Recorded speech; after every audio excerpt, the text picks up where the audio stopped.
Welcome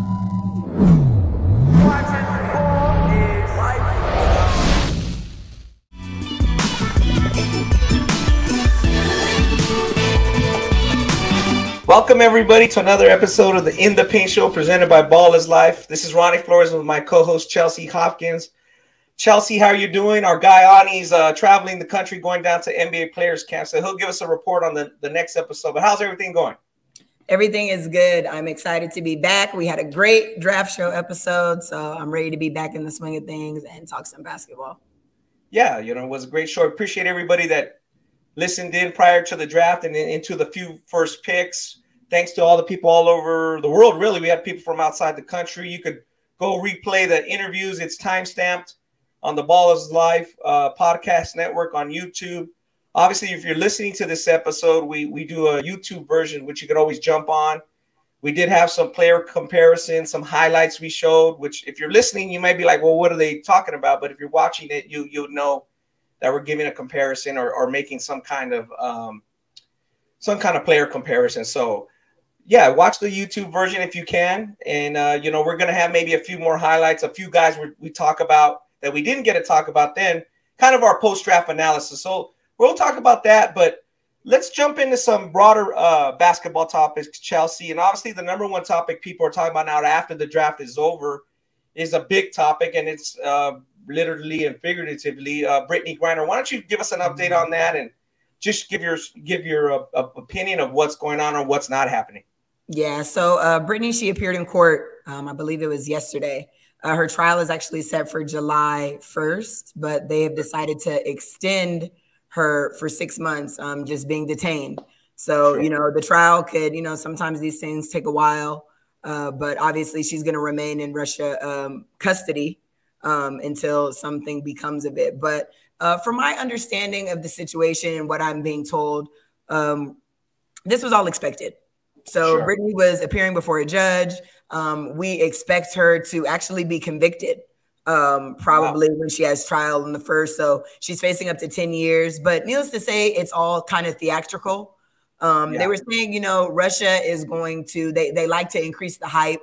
They like to put out these little, hey, you know, we're going to keep Brittney for 6 more months, you know, increase the outrage or whatever. It's just a strategy to them, you know, to make this seem like a big deal, which it absolutely is. But they're hoping that, you know, the response from, you know, maybe us American citizens will kind of influence the government.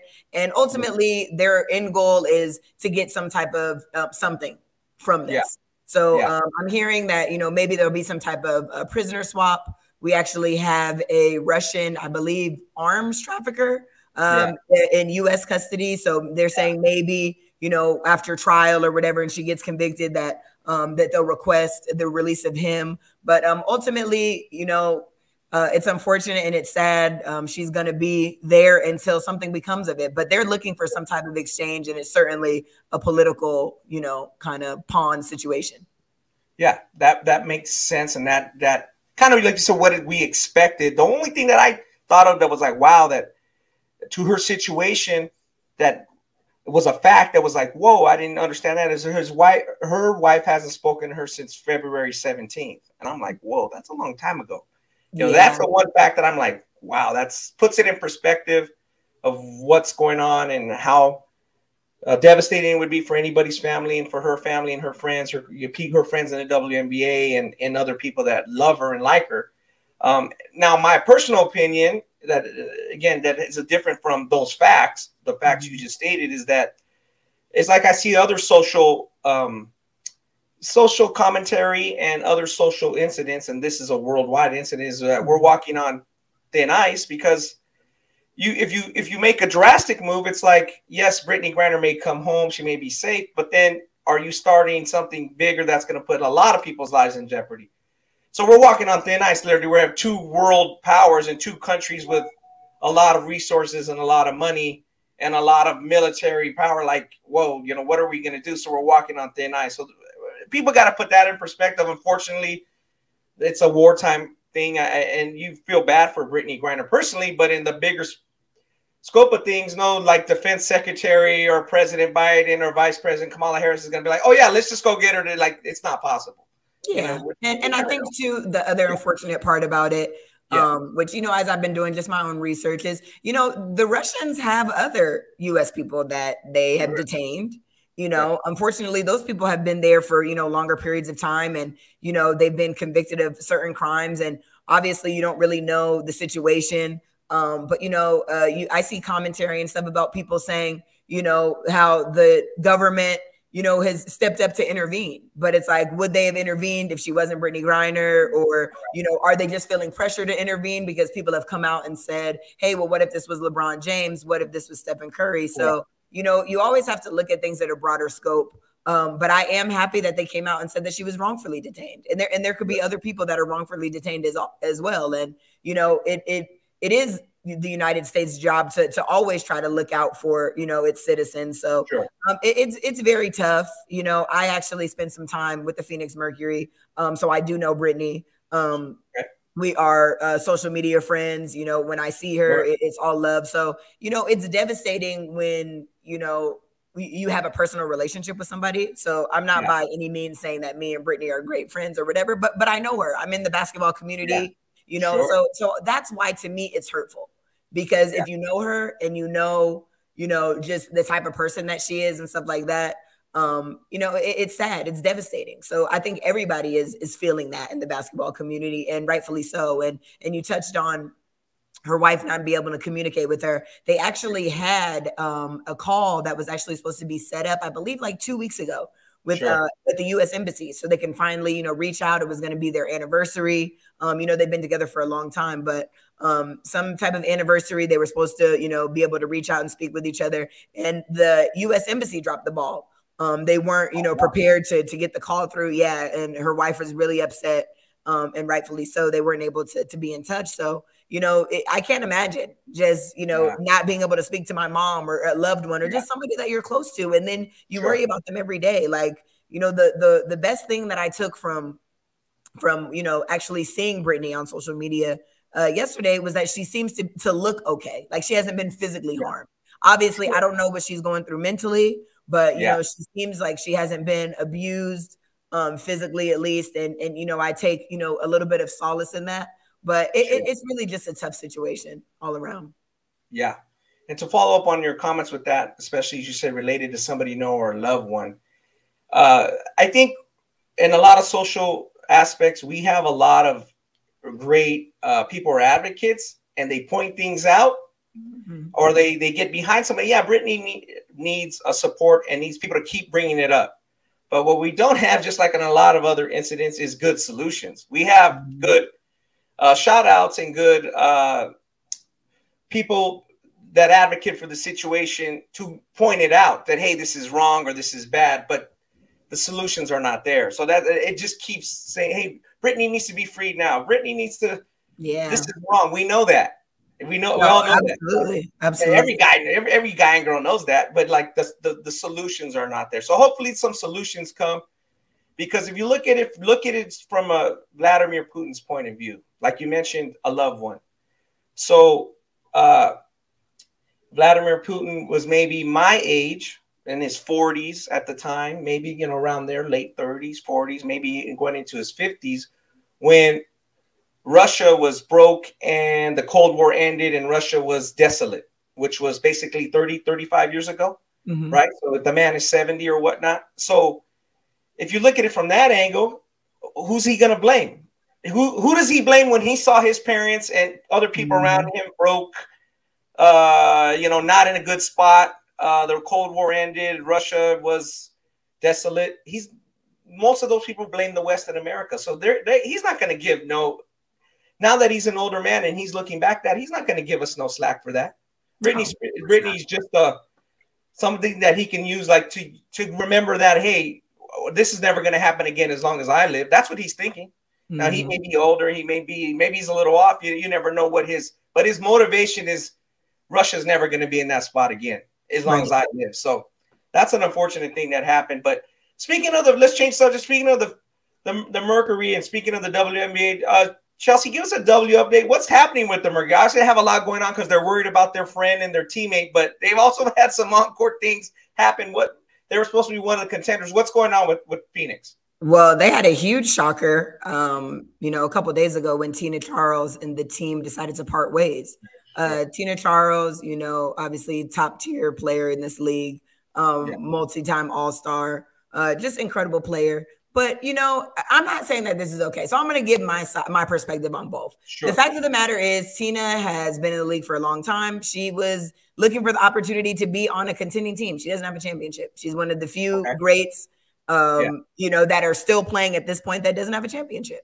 So she took a massive pay cut. I think she originally signed with Phoenix for maybe like 125, which is probably like $100,000 short of a max contract, which she would, demand from pretty much any team, and rightfully so.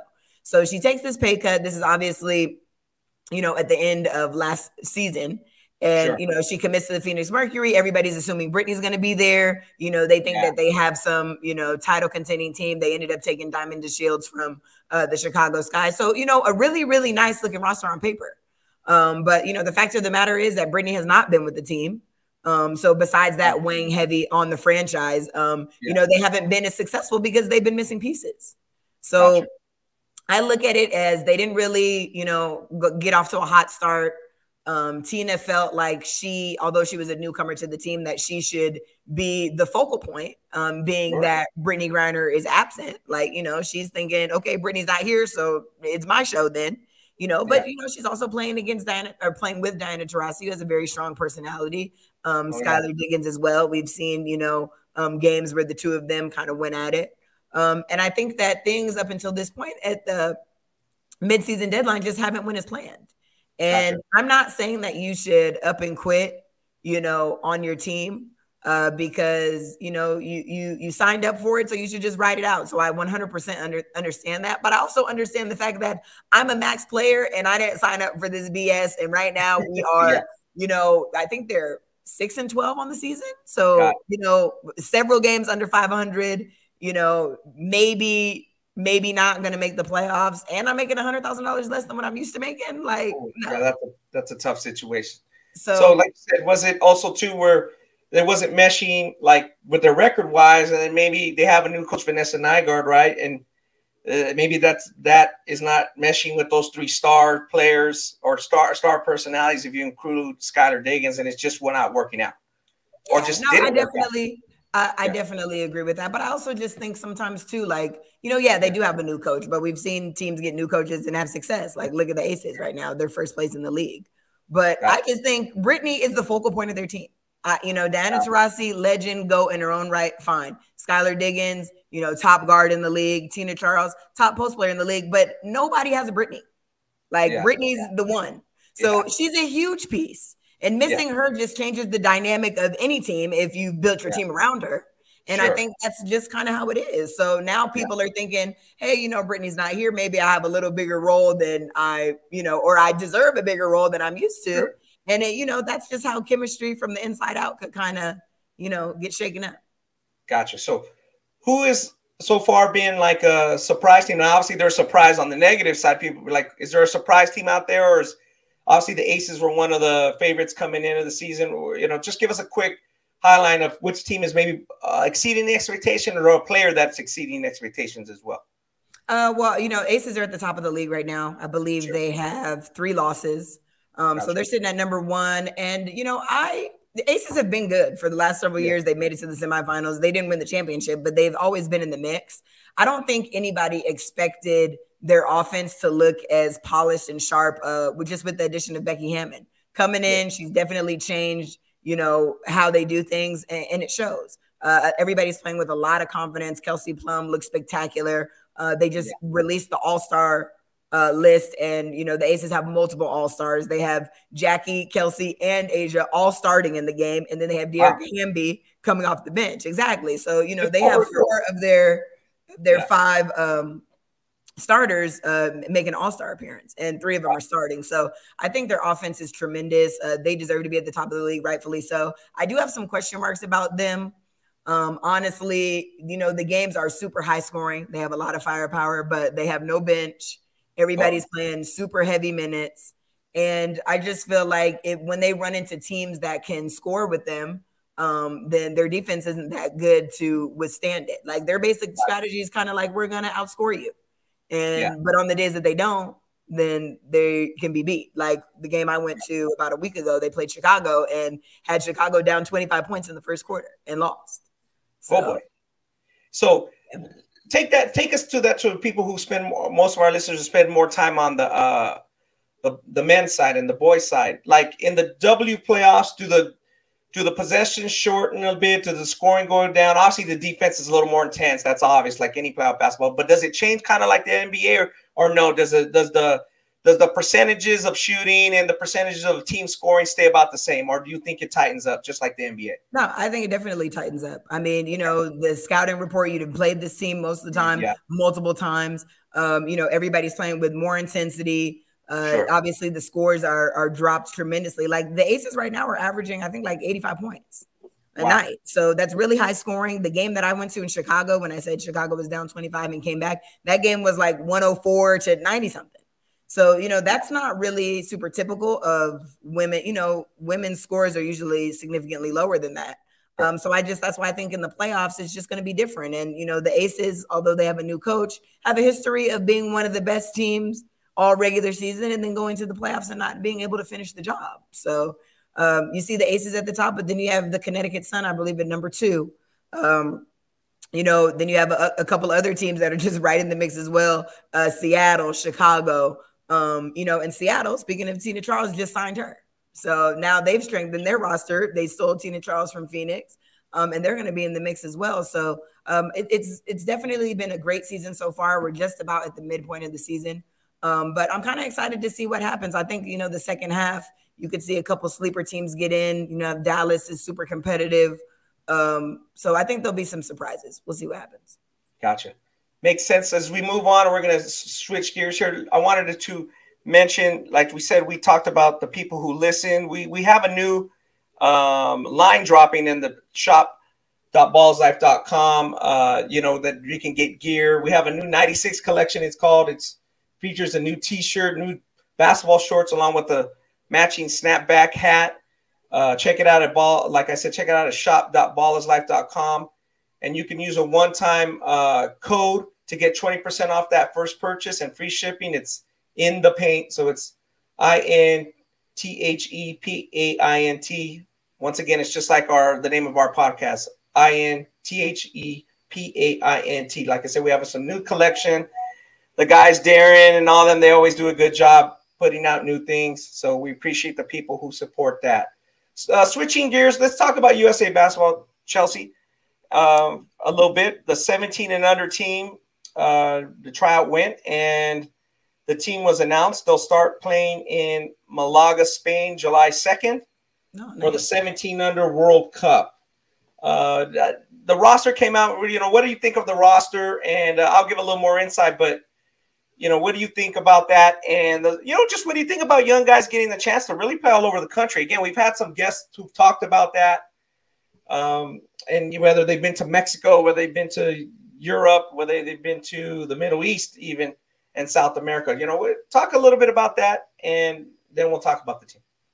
Yeah, well, first off, I have to give a shout out to my guy, Ian Jackson, that we had on the pod. About a month or so. I'm super excited for him to make the team. But, this is a very quick turnaround. You were just down there for tryouts, and obviously July 2nd is this weekend. So they should be either on their way to Spain or there as we speak. But, I just love the opportunity for young kids. Another guy that I recently have been following a little bit because he kind of blew up on the scene is Dennis Evans. Yeah. Guess he was a sleeper. A lot of, schools were interested in him. Center, 7'1", 210 pounds, long, lanky, athletic. But he's kind of blown up. So, I've been following just some of these players, and I'm excited to see how they do in Spain in the World Cup. Yeah. Dennis is a guy I've seen multiple times. So, you can't miss him. Again, his story, though. Like, I really just heard about him maybe like a month ago. So, he's 7'1", so you can't miss him. He has goggles.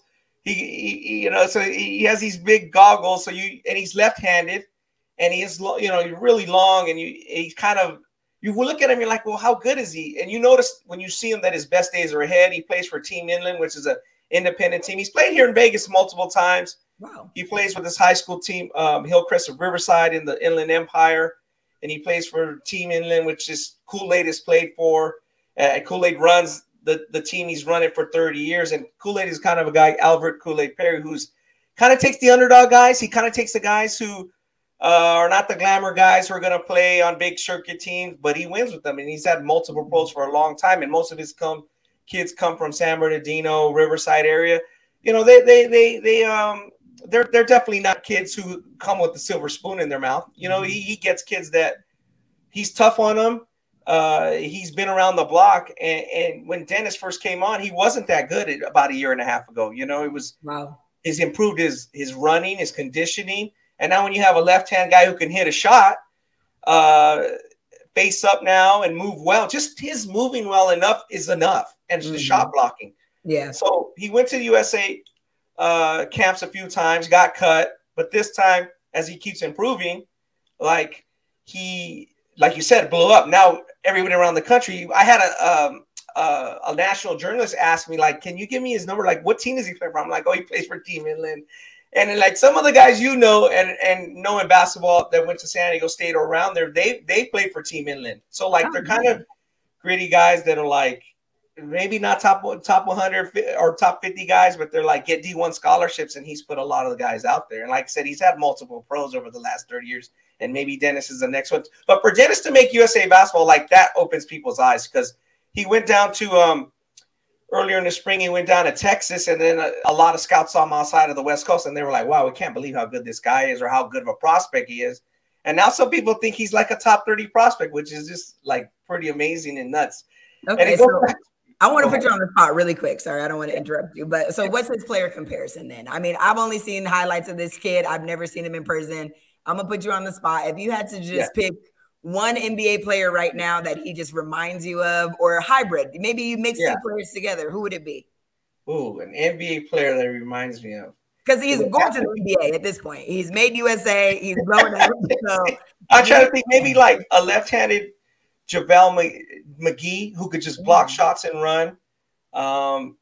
You know, he's got to continuously improve his, like, getting from one end of the court to the other. So, you know, maybe like a guy like, that's just big and can keep the guy in Gobert a little bit, you know, but again, that's on a high end.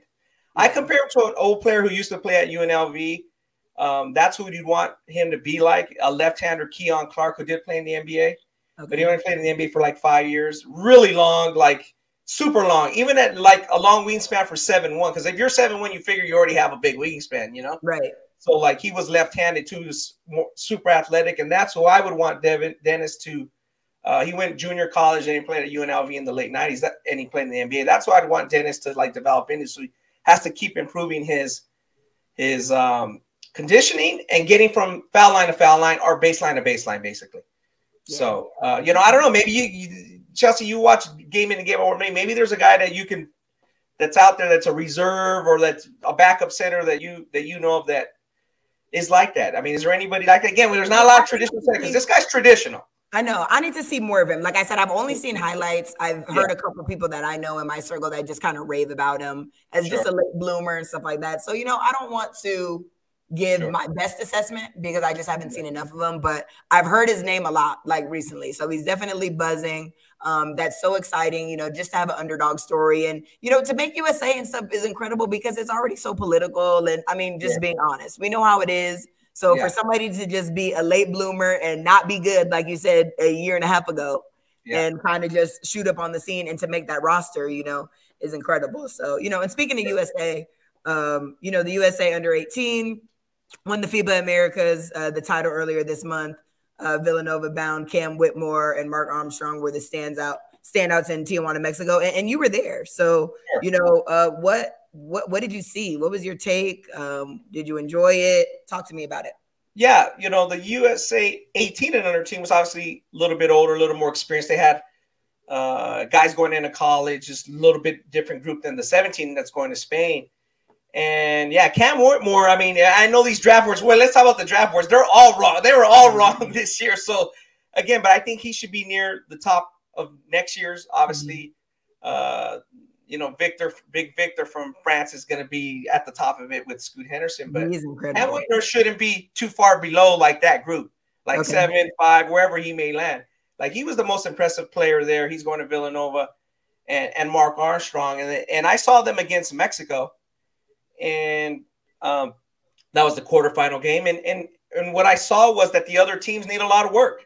They need a lot of work to catch up to this USA team. Yeah. It's similar to like what we talk about in the draft when we have guys that walk into a room or you mentioned have the confidence and know that they're good and know that they're going to get it done versus guys that are hoping to get it done.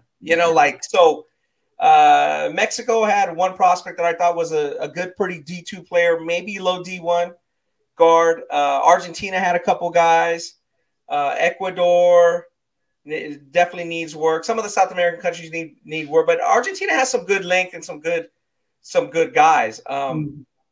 USA obviously is far ahead at that stage, and even the beginning, Mexico gave a good game. Then the talent level just took over. Mark Armstrong had a really good game in that quarterfinal game and kind of took them over the hump. And when I saw the other teams play each other, I was like, USA is going to roll to this, which they did. So I think USA, like you said, it's a good experience, but they still get more value out of interscrimmaging each other and even a second or third USA team, during the tryout when there's 30 guys there. And that's kind of the question I was going to ask you, because, it used to be a trend of the past to see, our USA team on the Olympic stage. We used just to whip everybody. Like, women have won gold a million times or whatever. But as you watch the last couple of Olympics, like the games have been significantly more competitive. Games where, our team could have lost on the men's side or the women's side. So it's just interesting to see that basically what you're saying is that there's still that discrepancy, though, with the under 17s, the under 18s, where we're just miles and miles ahead. But obviously as we get to the top teams, and a lot of these, Olympic players play in the NBA or play in the WNBA. So, to them, it's just another game against another opponent. So just kind of wondering about that.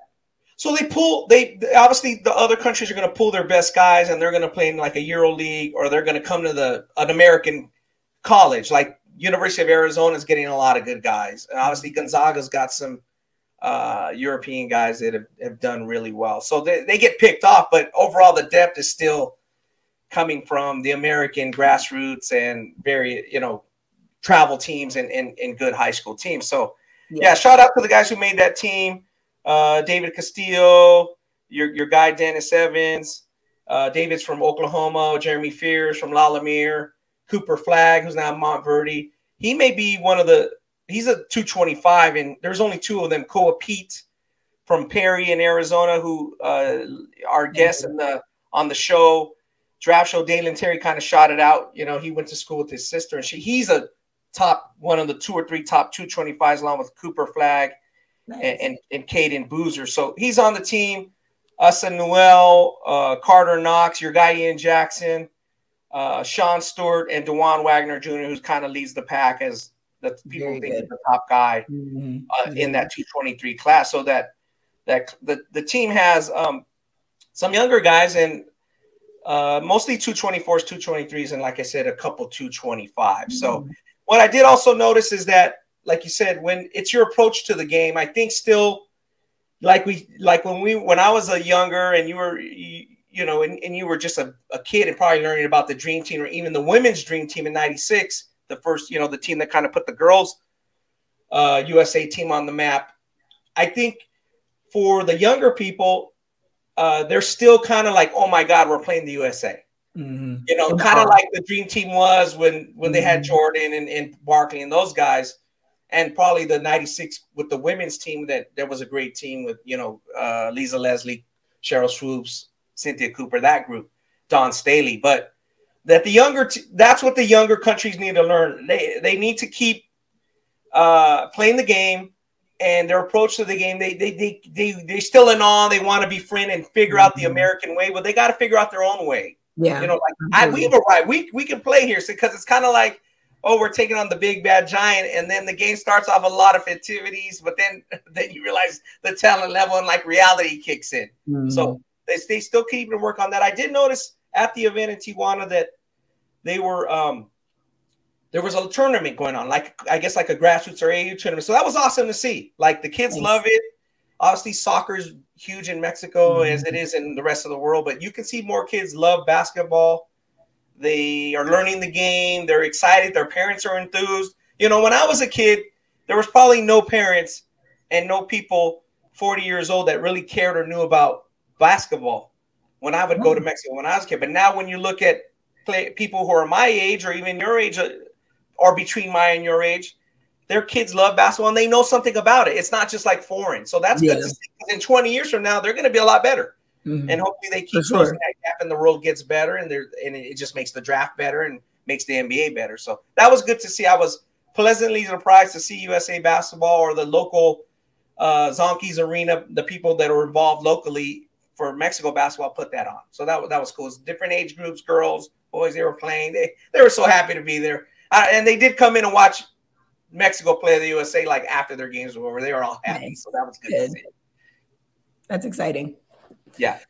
Well, speaking of, let's move on to the draft a little bit. I kind of just want to hear your thoughts. You know, we spoke a lot about it on the draft show, but now that it's finally over, we can kind of evaluate the entire draft. You know, our show kind of only went through the first, 8 picks of the lottery or so.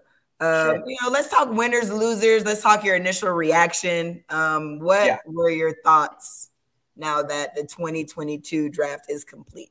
Yeah, my thoughts overall were that I think there is going to be some good players down the line. Maybe we can make a prediction who a few of those will be. I do think the top 3 guys will be solid to good NBA All-Star type players. And, I noticed that in the hoopla of Paolo Banchero going to the Magic and that obviously dropping Jabari Smith and seeing what the Thunder were going to do, we didn't really talk about Chet Holmgren much. During the show, we mentioned him obviously, but he went to the Thunder and stayed there. I'm not sure, if you think the Thunder did overall good in the draft. They obviously have assets. But I think they got an NBA All-Star and a guy who's going to be good down the line. Now, will he have the impact of Jabari or Paolo from the first day of training camp? Maybe not. But I thought that he did really well, and I know that he did really well. Like, nothing changed with him. Like, okay, Gonzaga didn't make the Final Four. They didn't win the championship. But, I don't think that changes him as a unique prospect. What do you think about Chet and then the Thunder getting him? And what did you think about Orlando kind of, maybe they didn't flip the script. Maybe they were playing possum with the media and people, but they picked a guy that they really didn't work out. So what did you think about that? And then what do you think about Chet? Well, as far as Orlando, I wasn't surprised. You look at Paolo, it really could have went either way. We talked a little bit on the draft show about this wasn't one of these drafts for me, at least, and for most people, where there was just a definitive #1 pick. In 2003, we're taking LeBron James. Doesn't matter who has the pick, what's the circumstances, what's the situation. He's going to be the pick. So I think even the couple days leading up to the draft, I was hearing Jabari or Paolo or Jabari or Paolo. So, it didn't shock me at all. I think that they got a guy that they can plug in immediately. Their team desperately needs scoring. I think I said this at the draft show, like the Orlando Magic is one of the only NBA teams that didn't have a player that averaged more than 17 points. So I can see Paolo coming in right away. I am going to go ahead and dub him the favorite for Rookie of the Year because I think that they're going to demand him to do more just in Orlando. Like when I look at, OKC, they have Shy, they have, Giddy, they have some really, really talented guards that they're going to put around Chet, who's going to give him they just take a little bit of the pressure off. I think Chet, ultimately, I actually was kind of surprised that OKC took him. I thought for sure Jabari would go then. But, I think it's just you look at what's the best piece for you in the end game. Like, if we're totally honest about Orlando or Houston or OKC, like, none of those guys are really prepared to contend at this point in time. None of those picks would have been such a game changer that, okay, our team's going to go from not into the playoffs to the play-in game or not into, maybe a 5 seed. I don't think any of them make that much of a difference. So if, they felt that Chet was a better fit for them long-term or just a better piece in terms of what they're trying to build for something long-term, then I think that's great. The player comparison that I gave for Chet was Porzingis. You know, just same body type to me, same style of play, can shoot the long ball, long, athletic. What I will say about Chet is I feel like he's a little bit more mobile. I feel like he's more active defensively. I think he's going to be a good help side defender in this league. But what I do wonder about is his size. When I look at Porzingis, they have the same frame, but Porzingis has a little bit broader shoulders. It looks like he has the ability to put on weight. And when I look at Chet, you know, he's kind of built like a wire hanger. Like I don't really see his ability to get bigger. So I'm excited to see the transformation. But also, I hope that it doesn't hinder his game. You know, sometimes you put on too much weight and you start to play different. Sure. But, you know, all jokes aside, I think he's an incredible talent. I don't think that, you know, OKC was wrong for picking him. You have him to go along with Shai, who is one of my favorite players to watch, and then Giddey too. So I think, you know, they're going to be fine. Like all of the teams, as I said, I don't see anybody being a contender at this point, especially in the West. Like it's just extremely difficult. You know, teams are loading up, people coming back from injury. You know, we'll probably talk Clippers a little bit later. I just don't see it. But I do speak to your point of just Paolo, Chet, Jabari, just being very, very solid NBA players, probably future all-stars. And they're going to have long tenures in the league and help a team win games for sure. So yeah. Our guy, Ani, compared Chet to another number 2 pick, Marcus Camby. And, you know, Marcus had a good card out, a good career. I think we talked a little bit about that during the show. And, you know, when you look at Porzingis' highlights, what we just looked at, and we'll look at Marcus Camby. Marcus is probably a little more dynamic. You know, people always say, oh, Marcus is okay. Again, as we're showing the highlights here, if you're listening to it, you could watch the YouTube version. But, you know, at the end of the day, he really produced and on some good teams and made a difference for the Knicks for a while. And he also helped Denver be contenders later in his career. And he's just a little more dynamic than Porzingis. Again, Chet, that shot blocking is what they want Chet to bring to the table. And, you know, if he's as good as Camby, that I think that would be okay. People might say that, oh, that's you know, his Oklahoma won't be satisfied with that. But if you look at it, and he's pretty good for 12 to 14 years. If he stays there, that would be good. I mean, what is okay? Like having a long NBA tenure is more than okay. Like everybody is not going to be a star. Everybody can't be LeBron and KD. So, you know, if he does that, then I think that's absolutely fantastic. I don't know what the average, you know, NBA life is, but I'm sure Marcus Camby exceeded that. I'm looking at some of his career accomplishments. Defensive Player of the Year, 2-time first team all defense, 2-time second team all defense, 4 times NBA block leader. So I think if Chet finishes that with that career and nothing else, then he was a success. Correct. And that's like number 2 pick to number 2 pick. So my comparison was to a number 1 pick and an older comparison. And you see the highest. This is what they want Chet to be. It's Ralph Sampson. So people talk about a unicorn, a guy who could handle the ball, dribble the ball. I don't know if the NBA was completely ready for that, but like Ralph was a once-in-a-decade type prospect coming out. Came out of the University of Virginia. He's a little taller than Chet. Probably even moved just as well or better. I mean, his highlights are just incredible. That's what they want Chet to do. He said round the back, you know, finishing, back to the basket, also dribbling. And he would have been the number 1 pick all 4 years of him when he was at the University of Virginia. He would have been the number 1 pick in any of those years. So he'd have been the number 1 pick over Joel Baker.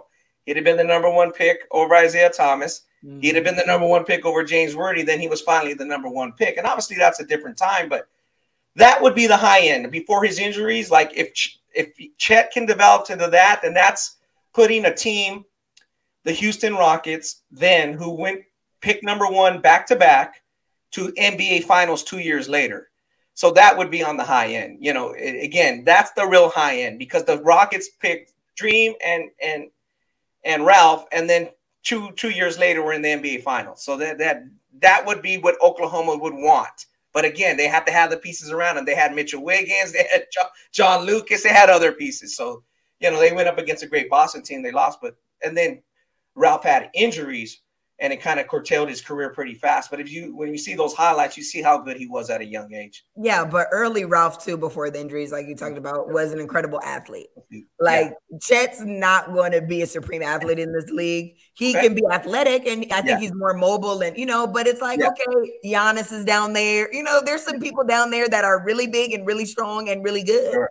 So I don't want to downplay him and say that he can't be successful, but some of the stuff that Ralph was doing is just like there was nobody for that. Now there's going to be somebody who's going to be able to push Chet around a little bit, So I think it's a good comparison in terms of skill set and what probably like you said, what OKC would dream he could be.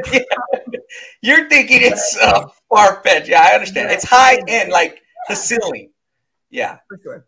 You're thinking it's the ceiling, and hopefully they reach that. But let's talk about some of the other picks. Go down the line, Chassis. What's the next pick that surprised you?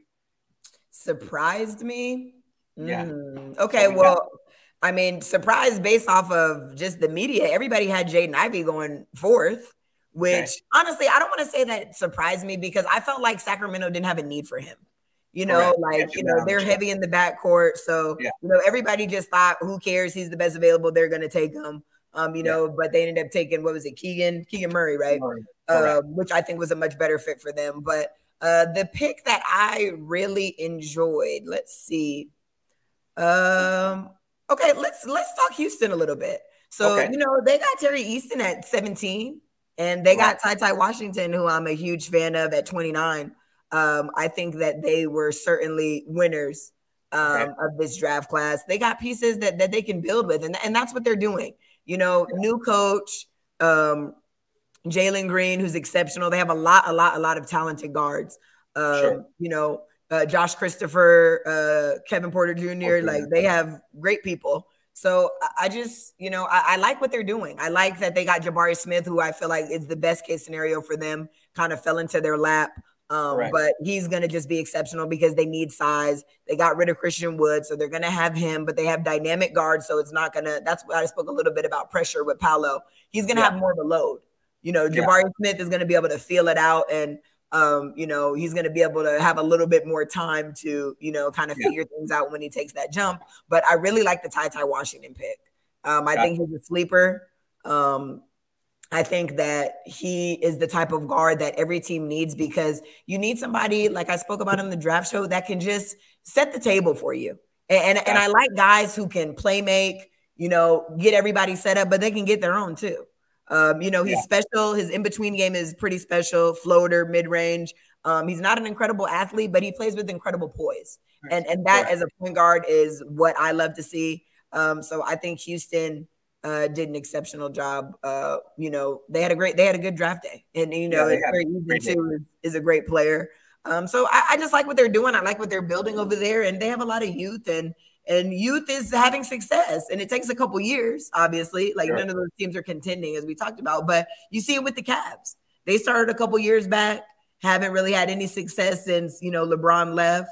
But they got some young pieces and Darius Garland and people that they're building around, and now they're in the mix. Last year they were in the play-in. Maybe next year they'll be the 7th seed. Who knows? But it's just about a process and building up. So what about you though? Who did you like that or may have surprised you? What did you think was a good pick? Give me your opinion.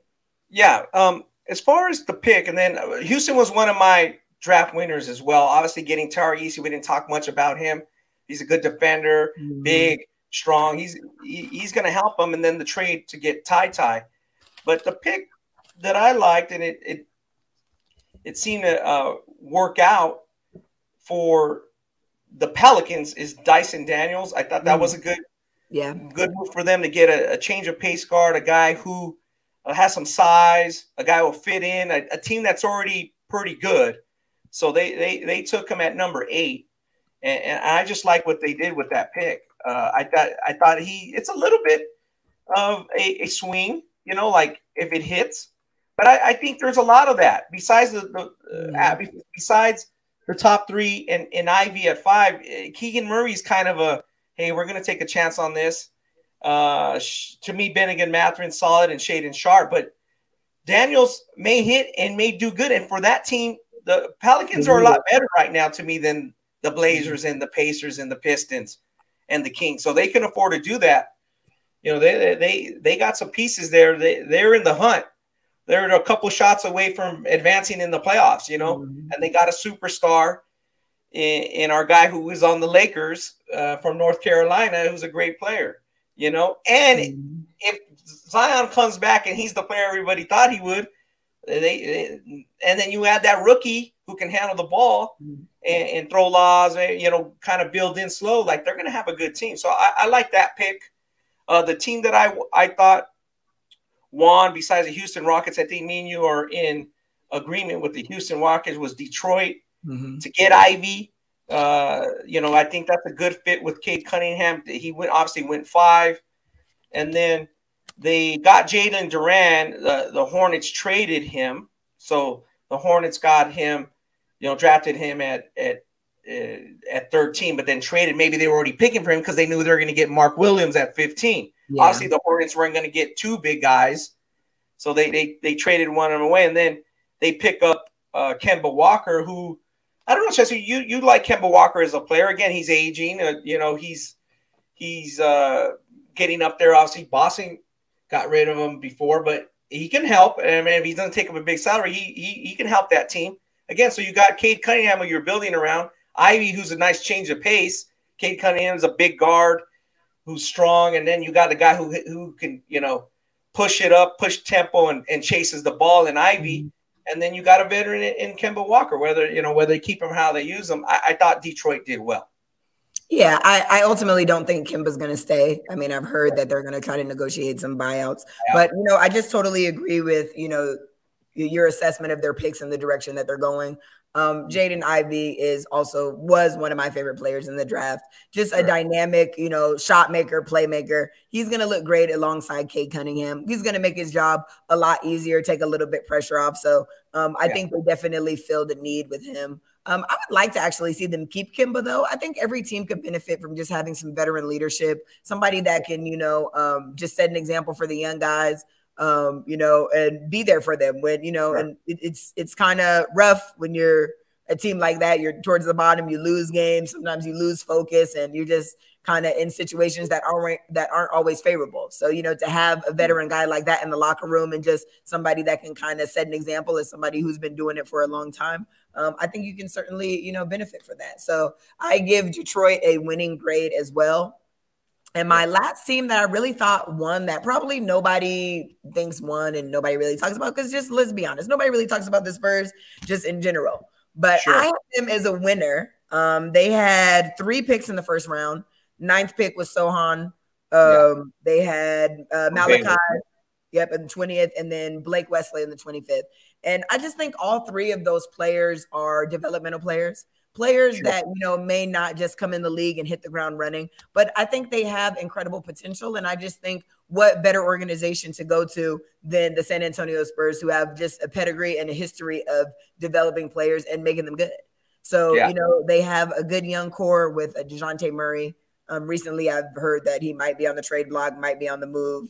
He likes to kind of be sarcastic too on Twitter and, you know, retweet, you know, certain things when he hears about it, or, you know, the eyes or popcorn emoji, like what's going on. So I don't really know, you know, what his plans are, but he was an all-star this year and San Antonio is not going to give him up for nothing. So I think that, you know, just having good young pieces, you can't go wrong there. So, you know, I think that they did, you know, overall pretty good. Like I said, early in the draft anyway, you don't really have any teams that's, you know, going to make any crazy impact, super changes that may, you know, elevate their team from, you know, out of the lottery. But it was good. It was good. And, you know, just to your point about there's going to be a lot of formidable NBA players from this draft. Maybe some that aren't super special, you know, and that's okay. Like I told you before, fitting in and having a long NBA tenure is absolutely incredible. And that is a success, you know, in itself. So no doubt. My final winner, when I wouldn't go with the team, but I'll just go with, and I'll lead into our next subject, which is the draft itself and the selection process of where they think guys are going to go. I just thought the state of Arizona was a big winner. We talked about Ty.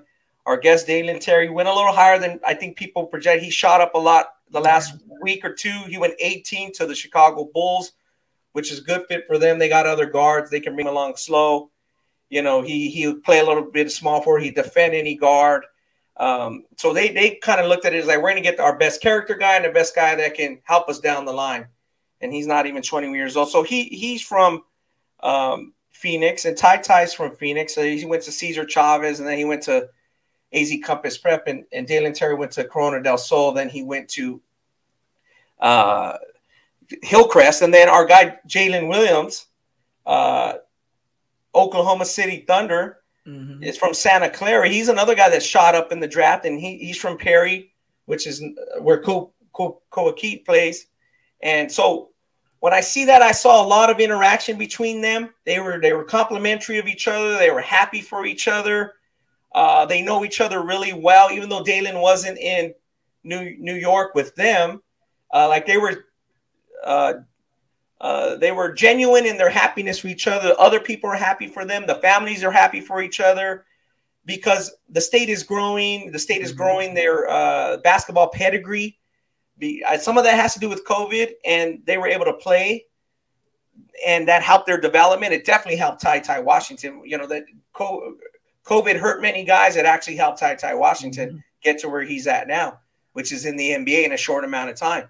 But those guys grew up together.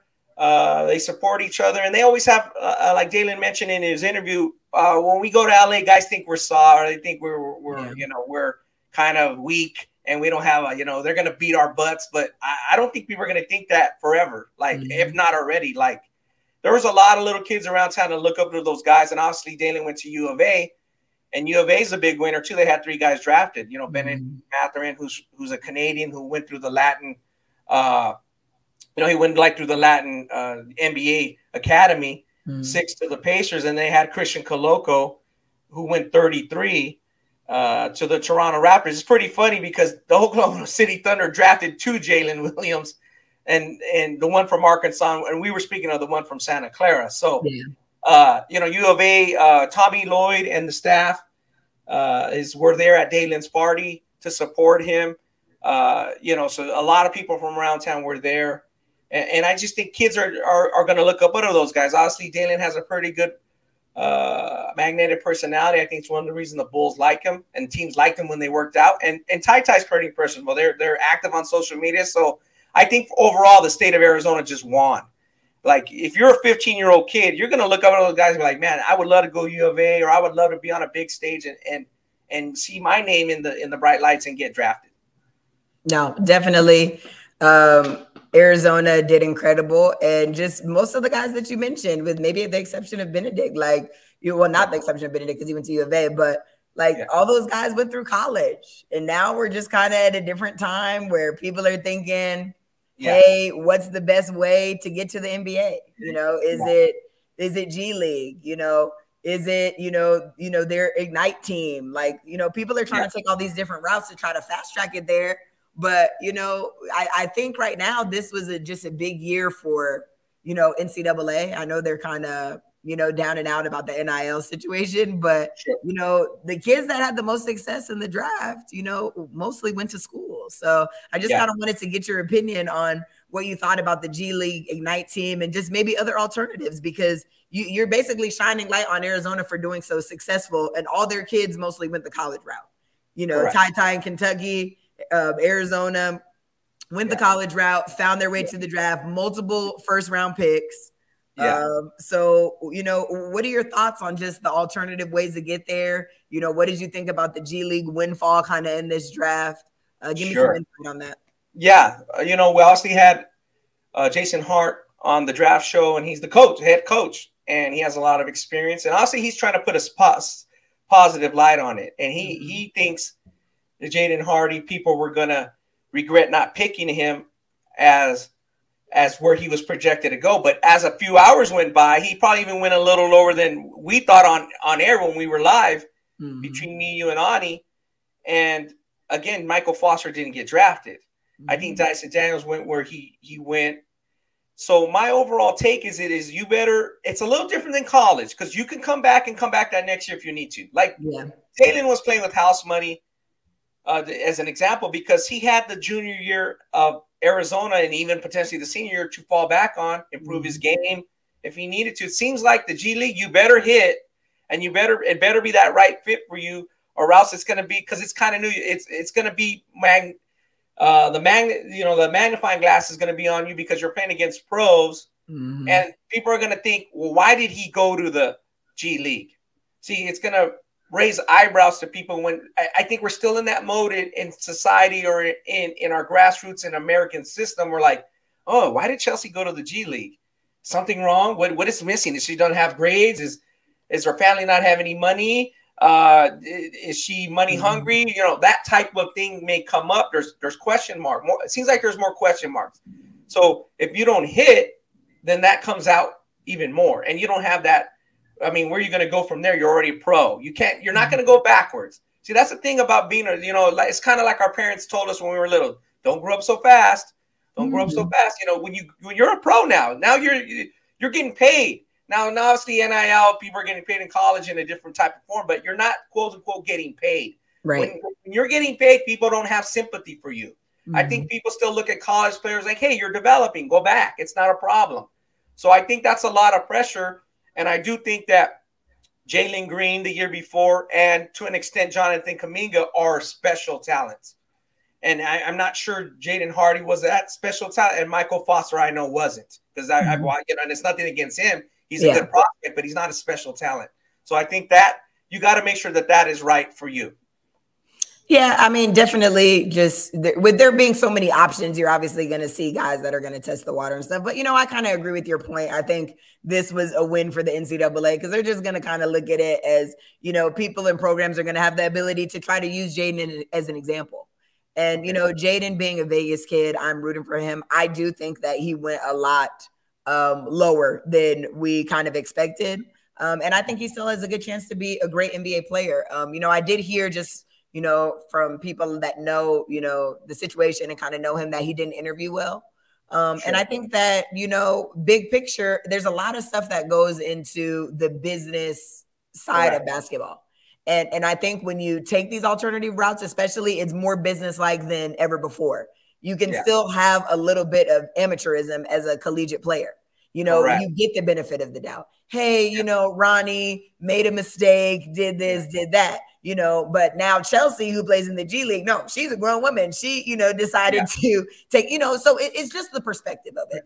And I think, Coach made a great point just about, the competition and stuff. I think that that's going to be what gets Jaden over the hump, because he's been practicing against pros forever. And he's been practicing against pros since I've known him. And I've known him since he, was here in Vegas in high school, seeing him at all the open runs with the collegiate guys and the professional guys, and he was fitting right in. So obviously that's not organized basketball, but I'm really hoping that he can lean on those experiences to kind of, prove people wrong. I never root for any kid, not to have great success. And I think it's a little bit unfortunate and a little bit unfair that he's in the situation that he's in. But now it is what it is. All he can do is make the most of it. And, there's going to be people that are going to want to use him as an example. But at the end of the day, no two journeys are the same. So I can say, hey, well, look what happened to Jaden. But then I can say, hey, look what happened to Dyson. Like it goes both ways. So I just look at it from that perspective. And, that's kind of my take. Yeah. And plus in 5 years, you maybe say, hey, look what happened to Jaden. He's a starter. It might go back to the pendulum of his way. I do wanted to get your take on that, because like I said, when I watch Michael Foster, he's a good prospect, and he's just not a complete game. I'm a little surprised he didn't get drafted, but maybe maybe he's going to go to a certain team. And I already know he signed he's going to be in a training camp. He already signed, but who did he sign with? That will be a pause. Let me pull it up real quick, because I just forgot, but he already signed, right away. That I think the day of or the night of the draft, he signed right away. So and that happens all the time. Lakers out there, trying to sign people. Some of these teams don't have any picks. The Lakers don't have any picks and definitely needed. Well, I think they ended up getting one, but they need to get younger. So, sometimes it's absolutely okay. Everybody's dream is to obviously get drafted, but to not be drafted and to be a free agent and have the ability to choose, and maybe a couple teams are courting you. Maybe I can pick from the Rockets and Lakers, and, then I can evaluate with my agent where's the best fit for me? You know, so Correct. sometimes it's a little bit of a gift to not get drafted. And maybe in Michael Foster's case, he was able to sit down with his coach and kind of see where he might have the best opportunity. And that might just increase his chances of landing on the NBA roster one day. Correct. So he signed a free agent deal with the Philadelphia 76ers, and that was on June 23rd. So that's the night of the draft. So he was already in motion.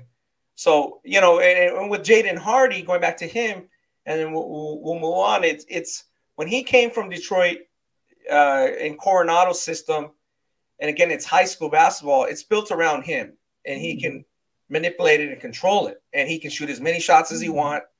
He can dominate high school players. We know he's capable of that. He's a really good high school player, and that's what kind of would help him get to that high of a status as far as where people thought he was in that class, which we said on the show is a weak class and it's wide open.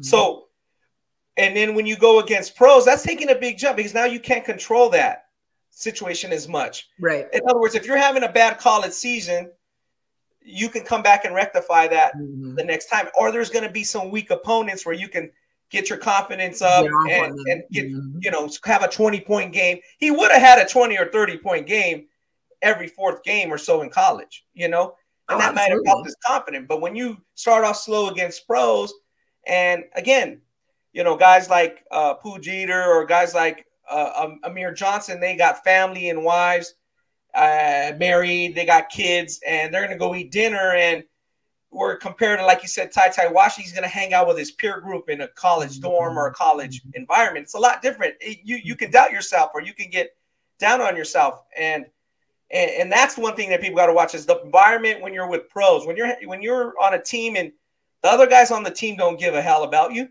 Right. They're trying to get your spot. Whereas like we talked about the college experience, whereas the guys are a little supportive.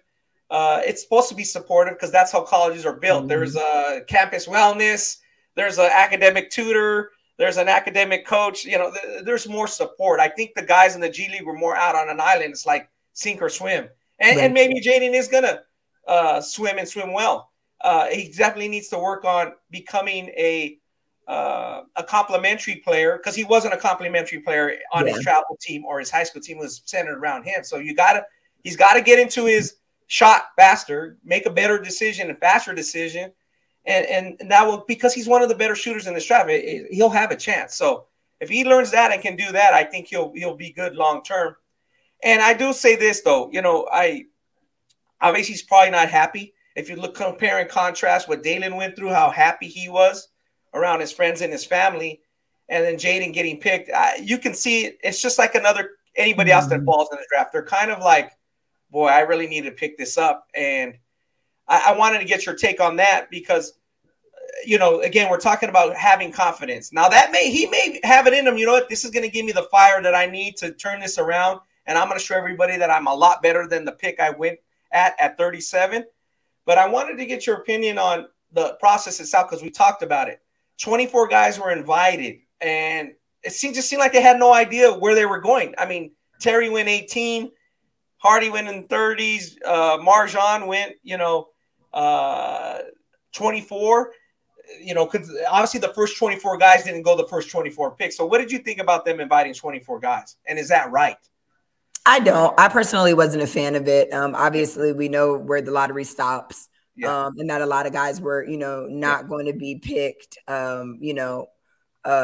as early. So, I didn't really like it. I think that the NBA needs to do a better job of maybe making teams come out and say, hey, we're looking at these couple guys and developing a short list based off of the picks and stuff like that, because, it's disappointing. You don't want to ever – obviously it's already disappointing to get drafted, way below what you thought you would get drafted. But I just don't want to negate a moment like that for just kids that have waited their entire life to hear their name called and to be drafted. Like, if I'm there, I need to know that I'm going to be called. Or, maybe you have one or two kids, but you guys it went way past the lottery in terms of availability for guys. And I'm just not a fan of it. Now, I know you can't always control it. Maybe there's a surprise pick every now and then and somebody's waiting, but I just felt like the NBA kind of dropped the ball a little bit on that. But what I will say, just advice for players, you know, I was a player who went undrafted. I was not invited to the draft because the WNBA draft is even tighter. You pretty much know who's going to get drafted or not. But I was on the draft board for at least the last 7-8 picks, and my name wasn't called. But it's all about your approach and how you just kind of, I always try to tell my girls that I coach and just people that I'm around, like, you don't want to get lost in trying to prove, like this is what should have happened or whatever. You just need to prove yourself right. And if Jaden knows that he's one of the better players in this draft, let that motivate you, you know, let that influence your work ethic, and let that kind of guide you through the, you know, the ups and downs of the NBA, because it's going to be hard. It's always going to be hard. It's going to be hard for the number 1 pick. It's going to be hard for the number 37th pick. So it's all about your approach and just having a perspective on stuff, because, you know, being the number 1 pick doesn't mean that you're going to have a great NBA career. I mean, we can go down the list of the people that, you know, and we can go down the list of the people that got drafted and, you know, late or last, like Isaiah Thomas, you know, what was he, the 59th pick, the 60th pick with Sacramento? You know, his story was crazy. He had one guy who took the time to, you know, kind of shake his hand and interview him when he was drafted that night. And you know, he still was able to carve out, you know, his own path and his own way in the NBA. So I think you just have to kind of keep that, you know, as the main thing and the focus, that all your goals are still in reach. Regardless of where you were picked on that night, you're going to have opportunities, you're going to have chances, and you got to make the most of them. And that's really just the biggest thing. Like, that's the best advice I could give. And I've experienced all that. And, you know, I managed to carve out a 10-year, you know, career overseas and bounce around the WNBA to several teams. And I wasn't drafted either, but it's really just your will and your determination that's going to kind of decide how it happens for you. Yeah, that's great perspective. You know, like you said, you felt a little bit of that, or you could probably empathize a little bit with Jaden. You didn't get picked when you came out in the draft. Would that have been the 213, 212? Yes, 213. 212. Yeah. So you know, you can redshirt here. Yeah, so you can give some great perspective, and that is great perspective. And like you said, the points you made about people's career, some of the guys we compared. Now, obviously, we compared some guys that went really high, but if you look at Keldon Johnson, some of the comparisons we made him to Shaden Sharp. He was 29. We also made a comparison, Malachi Brown to Chris Middleton. I think both you and Ani liked him. He was 39, lower than Jaden. He's an all-star. Lance Stevenson, who I liked at that comparison, 40th. Again, there were some questions about Lance, like you know, questions coming in. I mentioned JaVale McGee a little bit with our guy Dennis Evans. He was 18th. Rudy Gobert, 27th. So it happens. It happens a lot. You mentioned DeJounte Murray. I think of like the Joker too. He was like 42nd, and his name got called like during like a Taco Bell commercial. He didn't even like, you know. So it doesn't matter. Like, you know, it does matter because you work for that moment and you want to be able to celebrate it. But in the grand scheme of things, now that the draft is over, now it's about what you do. Like, everybody can, you know, bookmark that, hey, he was drafted here, but that doesn't mean that you're going to finish. You know, that doesn't mean where or how you're going to finish. Like, it really doesn't mean anything now that the draft is over. So you just got to work. Yep. It's all about work. And as we close out in terms of the our NBA draft coverage, I wanted to mention guys that are I went to the Section 7, and obviously I mentioned that Ani went to his live June period at Scholastic and to TABC. So Ani couldn't jump on because he's traveling real quick to Orlando, which is the start of the NBA Players Association camp, which is one of the big summer camps. And a lot of those guys will be future players that we talk about, and guys who will be in the NBA in like 224 and 225. So Ani's getting a good look at them. And we saw some of them earlier at the Pangos camp. And I just wanted to mention the guys, some of the standouts that I saw at Section 7 in Arizona a few weeks before the draft. I obviously went back to Arizona, you know, last week. But I did want to mention some of those kids that played well at that event. And I'll just go class by class and just kind of rattle them off. You can check the story out on ballislife.com. From various, you know, Section 7 is a great event. It's put on by the Arizona Basketball Coaches Association. They kind of sanction it at State Farm Arena, which is the home of the Phoenix Cardinals or Arizona Cardinals of the NFL. That was a great experience for people, and it's been a great event for a few years. Bishop Gorman won one of the tournaments. So Bishop Gorman was in the finals of it. There was so many good teams that they broke off. The two top divisions were kind of even. So instead of making a 32-team bracket, it was two 16-team brackets, and there was a bunch of 16-team brackets. So Gorman won one of them. Corona Centennial won theirs for the second straight year, and Bishop Gorman was actually in the finals in 2019, which was the first one before COVID hit in 2020. So their guys did good. Ryder Isaldes did well. He saw his recruitment helped out. With 225 player that they have, Chris Nwuli. He did really well. He didn't play, he kind of bounced back from Pango's camp. He's a 225. He's one of those better prospects in that class. UCLA offered him a scholarship that weekend. Nice. So that's awesome for him. There's tons of standouts. The best 225 in the country. Now, if we talk about the guys, Cooper Flagg, and we also talk about Coyle Pete from Arizona. Cooper Flagg's from Maine. Obviously, the state of Maine's not going to produce a player like Cooper Flagg very often, so he's going to transfer to Montverde Academy. He's on that 17 and under team with our guy Ian Jackson and Dennis Evans. Nice. And if a guy is better than if Cooper Flagg and our guy Coyle Pete end up better than Cameron Boozer, they're going to be hell of a players. Like, honestly, Chelsea, there's not too many better players in the country than Cameron Boozer now. No, he's really good. His highlights are insane. He's just so big and so strong already. Obviously, he's Carlos Boozer's one of his two sons. The other is a twin. They both played for Columbus High School, Christopher Columbus in Miami, and they came out to this event. So that was awesome. I've seen him on the West Coast before. He's about 6'8", and he's dominating players that are in the 223 class. Guys are going to get scholarships. He just beats them to the punch, gets up off the ground quick. He has big, broad shoulders. I know you talk about guys that have small shoulders and have big, broad shoulders. He can score, and just his motor. He plays like a guy with no skill. You know how some guys don't have no skill, but you got to have them on the court because they play so damn hard. He has skill. So he's a no-brainer. But I wanted to mention some of the guys that kind of improved their stock. I don't think he can improve his stock much. He's already one of probably the 10 or 15 best players in the country regardless of class. So I'll just rattle off some names. Blake Buchanan from Lake City in Idaho was good, 6'10", power forward, 223. Darius Carr, St. Bernard's, California, 223 guard. Devin Curtis, a big man from Heritage Christian in California, 6'10". He's really improved his stock. He's getting a lot of scholarship looks. BJ Davis from Modesto Christian in Northern California, 6'1" guard. Now the Pac-12 is a little on him, so that's great to see. Jalen Glenn from Sacramento Intercom, very good. Staying in state. In Arizona, Isaiah Kai, 6'2" point guard from Campo Verde. I thought he played really well. Armand Mahdi, Brophy Prep from Phoenix, Arizona. The really guys who stood out locally, and they got a lot of buzz, obviously, because of their name, and they go to Mountain Point High School in Phoenix, is Kevin Patton. Washington State offered him 6'8" from small forward, and True Washington, who's actually Ty Ty's uncle.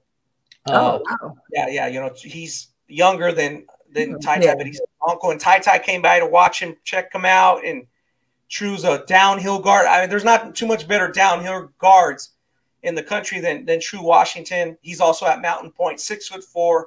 You'll hear about him. You'll see about him a lot this year. I thought Cody Weary from Coronado really did good for himself. He's a 6'6" player. So I wanted to give a shout out to the local Vegas player. Yeah. We go to 224.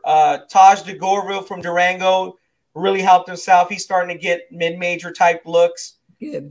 Durango's going to have a really good team here in Las Vegas. Austin Maurer from Medford, Oregon, Cascade Christian, awesome. He's awesome weekend for him. He's now on the Pac-12 radar. Styles Phipps, point guard from St. Mary's in Phoenix, Arizona, did well. Aaron Powell, who played with a broken hand from Campbell Hall, guard in Southern California. He's getting his recruiting's picking up a lot because he's a high academic kid. Stanford is recruiting him now. Oh, wow, nice. So very good for him. 6'1" guard. His dad is a physical conditioning trainer and a medic for for the LA Clippers. So, he's well versed in the game, and he's finally clicking for him. He's 224. Tyrone Riley, who led his team, St. Matthias Academy in Southern California, to a divisional title. Again, there was 250 teams or so. So there was 14 divisions of 16 team bracket. There was 14 divisions of that, and they won one of them. Tyler Thompson, I thought, did well from Vanden and up north in Northern California, Travis Air Force Base. 225, we kind of mentioned the Boozers. Caden is the younger brother. He's more of a point guard. Braden Burries from Riverside Poly, terrific combo guard. Alec Blair, who from De La Salle Concord. He's also turning into a guard. He should be recruited at a high level. Doug Langford, kind of a sleeper for St. Matthias team that won. CJ Shaw from Mojave. Shout out to Mojave. He's very good. CJ Shaw, 6'3" guard, did really well. I know Mojave, you're obviously going to be always rooting for the Rattlers, correct? Your Rattlers. The Rattlers. Yes. And to close it out, I want you to mention 2 or 3 226s. Obviously, they're ninth graders to be. Ty Ingram, who's at San Ysidro High School with Mikey Williams. You might know Ty Shelley.